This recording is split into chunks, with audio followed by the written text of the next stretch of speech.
ધોરાજીમાં બીએસએનએલના થાંભલા જાહેરમાં ઉઠાંતરી કરતા સામે આવ્યો. થાંભલા ઉઠાંતરીનો વિડીયો સોશિયલ મીડિયામાં વાયરલ થયો. ધોરાજી શહેરમાં બીએસએનએલના જૂના થાંભલા ગેસ કટરથી કાપવાનો વિડીયો સોશિયલ મીડિયામાં વાયરલ થયો. આ થાંભલા ગેસ કટરથી કાપી પિકઅપ વાનમાં ભરી જતા અમુક કિસ્સાઓનો વિડીયો વાયરલ થયો છે. ધોરાજીમાં ભાજપના ગ્રહોની દિશા નબળી હોય તેવું લાગી રહ્યું છે. થોડા દિવસો પહેલા ભાજપના ધોરાજી નગરપાલિકાના મહિલા પ્રમુખે 13 દિવસમાં રાજીનામું ધરી દીધું અને હવે ધોરાજી નગરપાલિકાના વોર્ડ નંબર 7ના સુધરાઈ સભ્ય અને ભૂગર્ભ ગટરના ચેરમેન નીતિન જાગાની અને તેની સાથે અન્ય શખ્સો બીએસએનએલના થાંભલા પિકઅપ વાનમાં ભરેલ હોય અને ગેસ કટર વગેરે સાધનો સાથે જોવા મળ્યા. ટેલિફોન થાંભલા કાપી લઈ જવાઈ રહ્યા હતા ત્યારે જાગૃત નાગરિકોએ વિડીયો ઉતારી લેતા ઉપસ્થિત નગરસેવક નીતિનભાઈએ થાંભલા ધાર્મિક જગ્યાએ લઈ જતા હોવાનું કારણ રજૂ કર્યું હતું. હવે જોવાનું એ રહ્યું કે ડીજીપી વિકાસ સહાય જેમણે કહ્યું કે ગુજરાતમાં ચોર, ગુંડા, બદમાશ કે બુટલેગરોને છોડવામાં આવશે નહીં, તો આ ભાજપના નેતા અને ધોરાજી નગરપાલિકાના વોર્ડ નંબર 7ના સુધરાઈ સભ્ય અને ભૂગર્ભ ગટરના ચેરમેન નીતિન જાગાની અને તેની સાથે અન્ય શખ્સો બીએસએનએલના થાંભલાની હેરફેર કરવામાં આવતી હોય ત્યારે તેમની ઉપસ્થિતિ શંકા ઉપજાવી શકે છે. થાંભલાની જાહેરમાં ઉઠાંતરી ચાલતી હતી કે શું તેની ચર્ચા ઉઠી રહી છે. રાજ્યના ગૃહમંત્રી હર્ષ સંઘવી એવું કહેતા હતા કે અસામાજિક તત્વને છોડવામાં આવશે નહીં અને એમનું સરઘસ કાઢવામાં આવશે. તો શું આ પ્રકરણની મૂળ સુધી તપાસ કરશે? જવાબદારો સામે ગુનો નોંધશે અને આરોપીઓનું સરઘસ કાઢવામાં આવશે કે કેમ? તો શું ધોરાજી નગરપાલિકાને કર્મચારીને બદલે સ્વયંસેવકો રાખવાનું ચાલુ કર્યું? આ સ્વયંસેવકોમાં નગરપાલિકાના સુધરાઈ સભ્ય પણ હતા. એ પણ રાતના 11 વાગ્યા પછી કામગીરી કરવાવાળા. 3 દિવસ વીતી ગયા છતાં હજુ પણ બીએસએનએલના અધિકારીઓ દ્વારા ફરિયાદ ન કરતા અનેક જાતના તર્ક વિતર્કો સર્જાયા છે. ત્યારે સરકારી માલ મિલકતની ઉઠાંતરી કરનારા ઈસમો સામે ફરિયાદ ન કરતા અધિકારીઓ સામે સવાલ ઉઠ્યા છે. જો ભીનું સંકેલવામાં ન આવે તો ઉચ્ચ સ્તરીય તપાસ જોડાણપૂર્વક કરવામાં આવે તો ઘણું બધું બહાર આવે તેવું લાગી રહ્યું છે. રિપોર્ટર જગમાલ સુવા, ધોરાજી.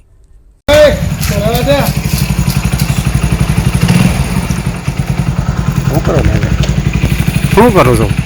અરે વાહ લઈ જવા મંદિરે. હવે ક્યાં મંદિરે લઈ જવાના? મંદિરે લઈ જવા, ઘરે લઈ જવા, લવા આપવાની ડેરીએ લઈ જવાના છે. સાતોરીઓ પણ તમે મને નથી ઓળખતા. તમે નથી મને ઓળખતા. રહેવા દે ને પણ હવે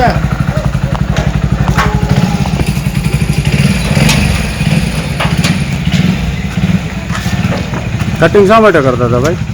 કટિંગ શા માટે કરતા હતા? મંદિરે લઈ જવા માટે. ટેલિફોન એક્સચેન્જના થાંભલા.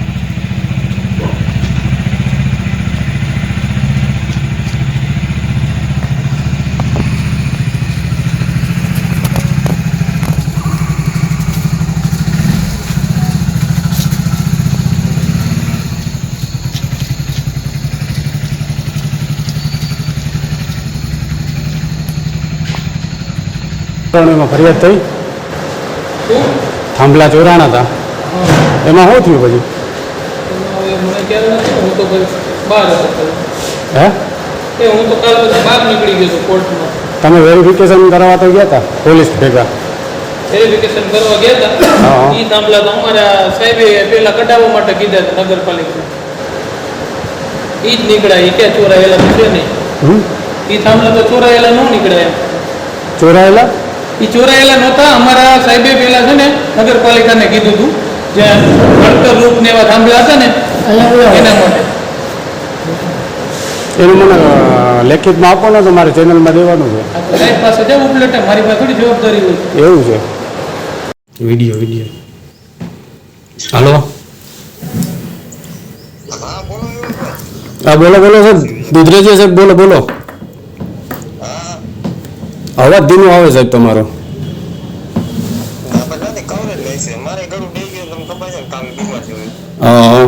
કહો કાલે તો તમને કઈ ખબર નહોતી, આજે કેમ તમે એવું લેટર આપી દીધો કે આ થાંભલા કાઢવાના છે નગરપાલિકામાં? તમારા અધિકારીએ એવું કીધું.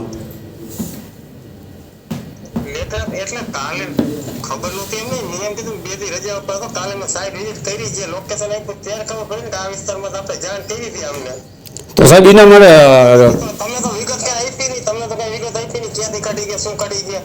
કાલે હું બપોર પછી ત્યાં વિઝિટમાં નીકળો અને એને કીધું કે ભાઈ આ રીતની ફરિયાદ આવી, શું પોઝિશન છે. બરોબર. મને લોકેશન બતાવ્યું. એ આગળ આવ્યા તો એ તો આપણે આ લોકોને જે જાણ કરી હતી એ લોકો જ કર્યું હતું ને આપણે સામાન્ય જમાઈ કરાવી ગયા છે. હા પણ ક્યારે તમે જમા કરાવી સાહેબ? કેટલી તારીખે? તમે આ આપ્યું છે લેટર નગરપાલિકાને? એ તો કાલે જ જમા એટલે એમ નહીં, એ તો હું કાલે ગયો ત્યાં જ મને ખબર મેં કે આજે ચોરીનું બનાવે એને જમા કરાવી ગયા છે.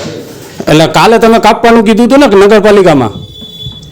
મારે એને કાલે શું કીધું પણ તો હું તમને સવારે વાત કરીને કહું ને કે મેં કાપવાનું કીધું છે. તો ક્યાં કીધું તમે? વાત થઈ હતી. તો ક્યારે કીધું સાહેબ? થઈ હતી. હે અગાઉ વાત થઈ હતી. ક્યારે પણ? કેટલા ટાઈમ પહેલા? થઈ ગયું હતું. હે અઠવાડિયા જેવું થઈ ગયું હતું. એટલે મૌખિક વાત કરી હતી? મૌખિક વાત કરી હતી? ના ના એમની વાત કરી હતી ત્યાં લેખિતમાં મોકલ્યું હતું. તો લેખિતની નકલ જોઈ છે સાહેબ, ચેનલમાંથી માંગે છે. ના ના એ તો ઇન્ટરનેટ પછી નકલ મારી આગળ નો જમા મારે ઓફિસે અરે સાહેબ, એક ઓસી હોય તમારે ઉપર દેવા માટે હોય સાહેબ. તમે ખાલી એક નકલથી હલાવવાનું હોય ઓફિશિયલી કામમાં, એક તમારે ઓફિસે ઉપર પહોંચાડવાની હોય નકલ. ના એ ટાઈપનું કંઈ નથી આપણે રેકોર્ડ. હે એ પ્રકારનો કોઈ રેકોર્ડ નથી આપણે આગળ. રેકોર્ડ તો તમારી પાસે હોય ને, તમે લેખિતમાં આપ્યું હોય નગરપાલિકામાં, અમારે જે જરૂરિયાત નથી જે થાંભલાની, એ થાંભલા કટિંગ તમે કરી શકો એવું તમે એને લેખિત આપ્યું તો ઓસી તો હોય ને તમારી પાસે, તમારા અધિકારીને દેવા માટે કે અમે અહીંયા આવી રીતે દીધું છે, કે તમને જ ઓથોરિટી છે બધી? ના ના મને ઓથોરિટી કાંઈ નથી પડી. કેમ મને ઓથોરિટી એટલે તો તમે કટિંગ થાંભલા કાઢવાનું કયો છો નગરપાલિકાને, તો તમારા ઉપલા અધિકારીને તો તમે ચેતવા હોય ને કે સાહેબ અહીંયા આવવું છે. હાલો. એ તો રૂટીનમાંથી જે તો શું એ તો જાણ કરી હોય આપણે બિનજરૂરી કર્યો હોય થાંભલા એ રિકવર જ કરવાનો હોય. એટલે રિકવર કોને કરવાનો હોય? કોને કરવાના કોને હોય? જે રસ્તે થતા એ રોડનું કામ હોય તો જીબી વાળા આપણને સોલ્વ કરે જીબી વાળા આપણે સાંભળે. રિકવર કોને કરવાના હોય? BSNL કરવાના હોય કે અધર વ્યક્તિએ? હલો. રોડ એન્ડ બિલ્ડિંગ કામ હતું એને રોડ એન્ડ બિલ્ડિંગ નું કામ હતું તો એ લોકોને નડતરો હતા તો એ લોકો આપણે જાણ કરી હતી તો એને આપણે સાહેબ, બિલ્ડિંગની વાત નથી હાલતી. અત્યારના આ જે થાંભલા છે અત્યારે કટિંગ કરવામાં આવ્યા છે ગેસ કટિંગથી અમુક ઇસમો દ્વારા, એ બાબતથી વાત કરું છું સાહેબ હું તમને. તમે લેખિતમાં આપ્યું હોય તો તમારી પાસે એનો પુરાવો હોવો જોઈએ કે મેં આ લેખિતમાં આપ્યું હતું થાંભલા માટેની અરજી નગરપાલિકાને જે તે સમયે. મારે એ તો પૂરા નહીં મારે કંઈ જાહેર કરી દેવાની જરૂર ન હોય ને. તમારા અધિકારીને તો તમે આપ્યું હોય ને, તમે કે મારી પાસે છે જ નહીં આ, એટલે મારા અધિકારી આગળ કોપી પડી હોય ને. તો તમે તો હમણાં તો ના પાડતા હતા મારી પાસે નથી બીજી નકલ. હવે તમે તમારા અધિકારીનું કહો છો કે એની પાસે નકલ પડી છે. બીજી નકલ નથી હું અહીંયા ઉપલેટા બેસું છું ધોરાજી પડી હશે એમ કહું છું. તમે પહેલા એવું કીધું કે મેં નગરપાલિકાને આપી ત્યારે મારી પાસે નકલ મેં લીધી જ નથી. મેં એક જ નકલ નગરપાલિકાને દીધી, મારી પાસે બીજી નકલ જ નથી. એક જ નકલ એવા શબ્દ કોઈ બોલ્યું નથી એટલે તમારે શું કહેવા થાય બોલો ને. હું એવું કહેવાનું કહું છું, એ નકલ જોઈ છે મારી ચેનલમાં સાહેબ, મારે દેવાની છે થાંભલા માટેની. ડિપાર્ટમેન્ટની ઇન્ટરનલ મેટરમાં તમારી ચેનલને શું આપવાનું થાય એમ કહો. મને ખાલી લેખિતમાં કે થાંભલાની પરમિશન આપી. મને એવું લાગે છે કે આ ગેરકાયદેસર થાંભલા સરકારના છે, બરોબર ગવર્મેન્ટના છે, એ થાંભલા ગેરકાયદેસર ગયા છે એટલા માટે સાહેબ. ના ના ઓફિસે જમા છે તમે જાત તપાસ કરી શકો છો. ઓફિસે જમા ભલે રહ્યા પણ એ કાપવામાં કઈ રીતે આવ્યા ને એની એ મુદ્દો છે અમારા માટે. શા માટે કાપવામાં આવ્યો છે? ઓફિસે જમા ભલે રહ્યા સાહેબ. અરે મિત્ર વર્ષો પહેલા જ્યારે આપણું થાંભલા ઉપર નેટવર્ક આવતું હતું પછી આપણે ફોન લઈને નેટવર્ક કર્યું પછી કેબલે નીકળી ગયા અંડરગ્રાઉન્ડ નેટવર્ક થઈ ગયું.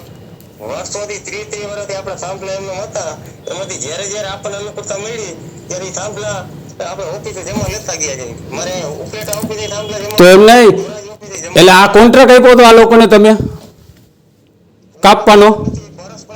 પરસ્પરની દરેક ડિપાર્ટમેન્ટની સમજૂતીથી એને અનુકૂળતા આવતા હોય ત્યારે આપણને સહકાર. અને રાતના 10-11 વાગ્યા પછી જ કેમ કાપવામાં આવ્યા? અરે પણ એ તો આ કામ નડતરફ ન થાય કોઈને ડિસ્ટર્બ ન થાય વાહન વ્યવહારને કંઈ જોખમી ન બને એવા એમ નહીં, આ લોકો તો એવું એમાં કહે છે કે લવા દાદાની મંદિરે અમારે લઈ જવા છે. મારી પાસે તો વિડીયો છે. હલો. પણ આ લોકો તો લવા દાદાના મંદિરનું કહે છે, એક વ્યક્તિ નથી કહેતો, 2 વ્યક્તિ કહે છે એમાં વિડીયોમાં. તો એની સાથે આપણે કોઈ સંપર્ક નથી ને. તો એ કાપવા કેમ આવ્યા? તમારે એની યાર સંપર્ક નથી તો એ કાપવા આવ્યા કેમ? એ લોકો તમારે એની યાર સંપર્ક નથી, તમે કે અમે ઓર્ડર દીધો હોય કોઈને કાપવાનો. અમે તો નગરપાલિકાને જ કહ્યું હતું ને જ્યારે મળ્યા ત્યારે. નગરપાલિકા વાળા હતા એમાં કોઈ નગરપાલિકાનો વ્યક્તિ નથી, એના કર્મચારી કોઈ નથી. નગરપાલિકા વાળા હોય તો એના કર્મચારી હોય સાહેબ, નગરપાલિકાનું વાહન હોય. નગરપાલિકાના કર્મચારી હોય ને એનું વાહન હોય, આ તો ખાનગી વાહન છે ને અધર વ્યક્તિઓ છે, એમાં કોઈ નગરપાલિકાનો કર્મચારી નથી. એ વિશે શું કહેશો? તો બોલો બોલો સાહેબ.